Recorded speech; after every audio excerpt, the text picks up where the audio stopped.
Hello, this is a message for someone who's dealing with a person that they don't have to normally deal with a lot, okay? So this person isn't close if this message is for you. This person is a little bit in the periphery of your life. So they may be someone at work that you don't work directly with, or they may be, for example, like a parent of one of your child's friends that you have to interact with occasionally, or like a co-worker of your spouse, something like that. And what's changed in recent times though is that you have to interact with this person more, and for some reason outside of your control, this person is in your life more now. There's more time that you have to share with this person, and there's also something about having to coordinate with them and having to sort of do group efforts, okay? So say it's like one of your child's friends' parents, maybe now you're in the PTA together, or you agreed to organize something together, or say it's a co-worker, now you just got put in a project together and you have to work hand in hand. So whatever the case may be, this person that you just sort of knew as an acquaintance and weren't close with at all is now in your life in a more consistent basis, and you're having to spend kind of more time with them. And through having to get things done together as well, you have encountered a lot of sketchy situations with them recently. So if this message is for you, this person, the more time you spend with them, the more sketchy they become to you, the more sketchy they seem, and the more you become aware of their bizarre, weird behavior, okay?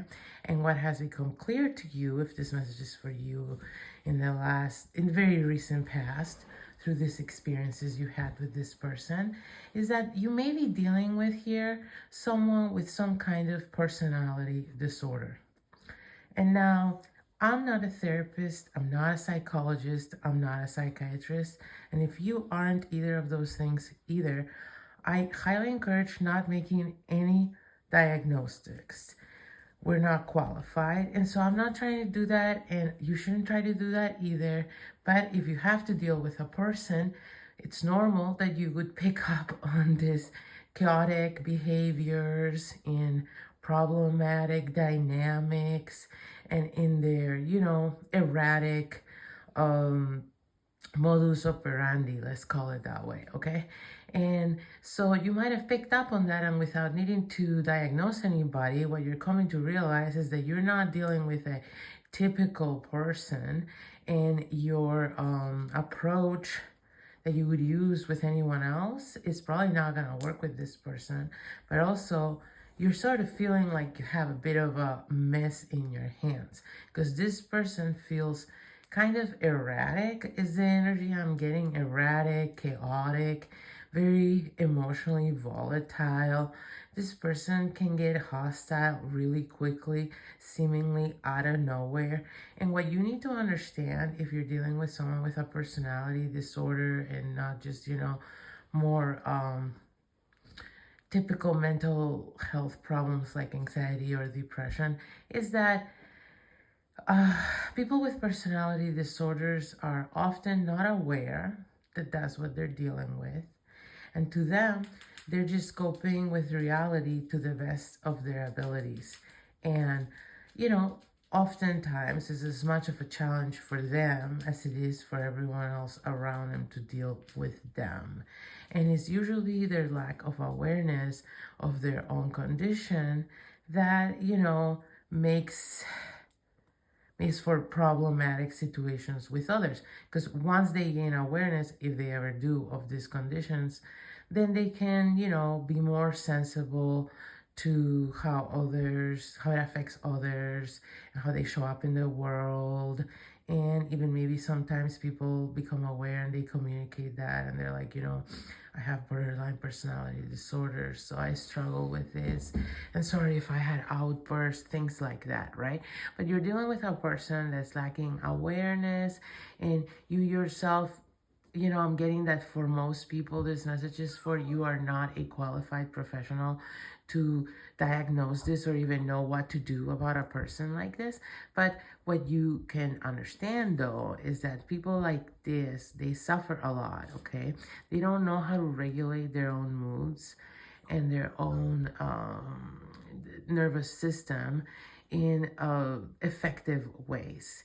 So they often engage in dysfunctional behaviors to self-soothe and regulate. And they do that oftentimes messing with the people around them to get a reaction out of them. And so regulate themselves through external energies rather than doing the inner work. This is people, of course, we're talking about people exactly that lack self-awareness, that haven't developed the tools, are not on medication or in any kind of treatment. So they really are like, what's the expression, raw dogging their personality disorder out there. And so is everyone in their life with them. Now, if you were never close to this person, this is probably a shock to you, because from afar, they may seem very well put together, and maybe they are more well put together than anyone could expect them to be in the condition they're dealing with. But don't underestimate the challenge this is for an individual and everyone in their life, because whether you're dealing with someone with, I don't know, again, borderline personality disorder or narcissistic personality disorder, I mean, there's a lot, we don't have to get into them, but whatever the case is, this person experiences life in a very extreme, chaotic, volatile fashion, and they lack the functional ability to self-regulate internally. And so they seek external circumstances to do that for them. And that's why they become so chaotic and problematic in environments around them, because they're trying to self-soothe and regulate their own nervous system and their own feelings through making other people destabilized like them.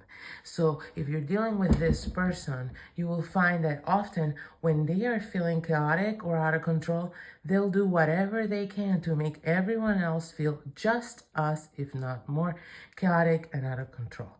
They do that, again, to feel better, to self-soothe. And oh my God, I'm in so much trouble. Like, I'm almost choking telling this message.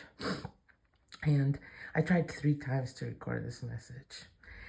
Lately, I feel like there are forces trying to stop me from recording messages. I don't know, like, I get that demons are irritated by my messages. But here I am doing what I'm supposed to do, right? So this message is for whoever is dealing with that person, and the message coming through the guidance is be compassionate towards first yourself in that you're dealing with someone like this. Second, be compassionate towards this person. It's hard to be this person. It's difficult to be this person, but yes, acknowledge it's also difficult to deal with them, and understand that their seeming desire to destabilize everyone is just a desperate attempt to stabilize themselves, because they feel so awful and destabilized and they don't know how to make it happen any other way. So while it's not your responsibility to stabilize them, and you obviously cannot let yourself be treated like crap in order for someone else to feel better, understand that this is the mechanism that's taking place. And the best thing you can do, and this is not advice, it's more so like a message coming through, because I might have different advice personally, but the message coming through is you need to become an observer. You need to take a step back. Let these people have their tantrum or whatever it is they have. Don't get yourself emotionally worked up with them. They might feel frustrated initially that they're not getting this emotional release from destabilizing you, but then they will learn that they can't self-regulate via doing that to you, so they'll stop doing that to you, and they'll have to find other avenues, and this will eventually lead to a point in their lives, some kind of rock bottom moment where they will have to seek help, but that is not your responsibility, and this is all you can do given the position you're in. So I hope that was helpful.